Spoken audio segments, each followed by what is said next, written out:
We're all taught to chase that perfect resume, right? A totally flawless track record of success.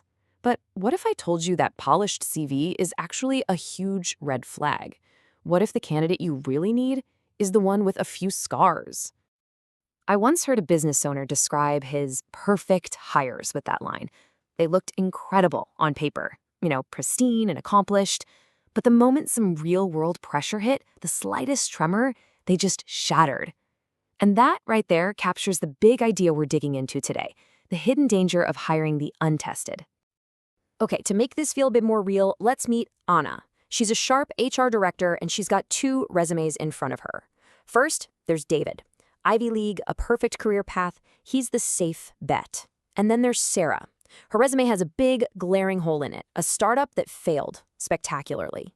Now, most recruiters might just toss her file, but Anna sees something else. And Anna's dilemma really highlights the core problem we're talking about. See, hiring for perfection is actually becoming a liability.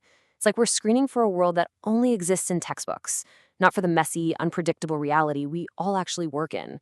The game has totally changed, but our hiring rules, they're seriously lagging behind. Think of it this way, right? A perfect track record doesn't prove strength, it just proves a lack of storms. So in an economy that's constantly being hit by disruption, who are you going to bet on? The pristine ship that's never left the harbor, or the one that's navigated some seriously rough seas and proved it can stay afloat?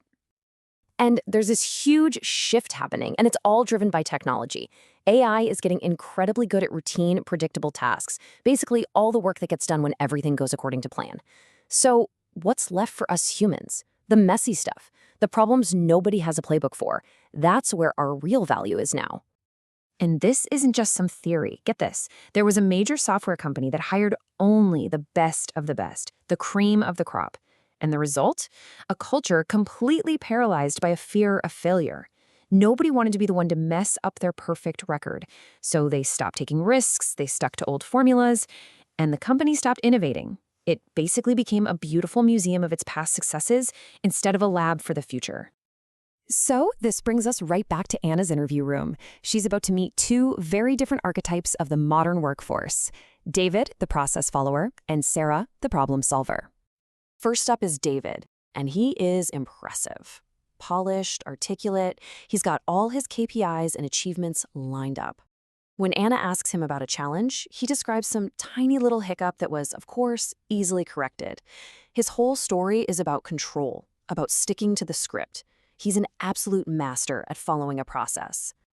Then Sarah comes in, and she doesn't try to hide her failure. She completely owns it. She's candid about what went wrong, what her role was, and the painful lessons she learned. Her story isn't about defeat at all. It's about growth, about really learning cash flow, team dynamics, and her own resilience when everything was on fire. So let's just break this down. On one hand, you have process followers, like David. They're excellent when everything is stable and predictable. They execute a plan flawlessly. But on the other hand, you have problem solvers, like Sarah. They're the people you need when the plan goes right out the window. They actually thrive in chaos, they learn from what goes wrong, and they are the real engines of innovation. So in this volatile world, who do you think is actually more valuable? This huge difference in mindset points to a whole new way of looking at talent. You could call it evaluating the resume of scars. It means we have to shift our focus from a candidate's shiny successes to their meaningful failures, and most importantly, how they manage to overcome them. Just think about how this one simple change could transform an interview.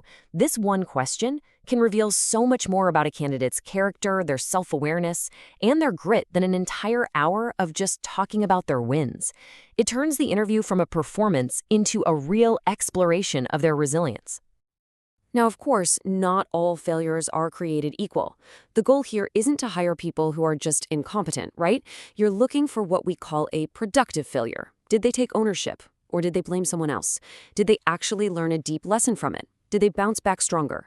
This is how you tell the difference between a real learning experience and just simple negligence. Okay, so hiring these problem solvers is a huge first step. But to really, truly unlock their potential, you have to build an entire company culture that actually supports them. I mean, think about it. What's the point of hiring someone who isn't afraid to fail if your company is just going to punish them the very first time they do?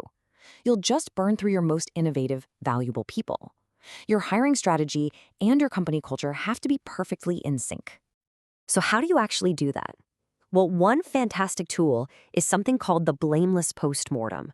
After a project, the team gets together not to point fingers, but to analyze the process. What went wrong with our systems? What can we learn and improve for next time?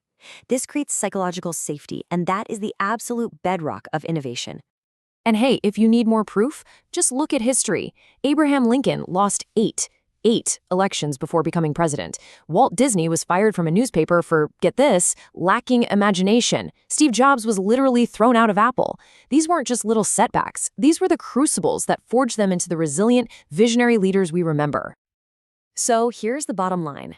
In the 21st century economy, your most valuable asset isn't a perfect past. It's a proven ability to get back up after being knocked down, time and time again. That is the ultimate competitive advantage. So I'll leave you with this one final thought. The next time you're looking at a resume or sitting in an interview, I want you to challenge yourself to look past the polish. Ask the tough questions. Don't just ask what they've achieved. Ask about what broke and how they put it back together. Because in those scars, you might just find your next great leader.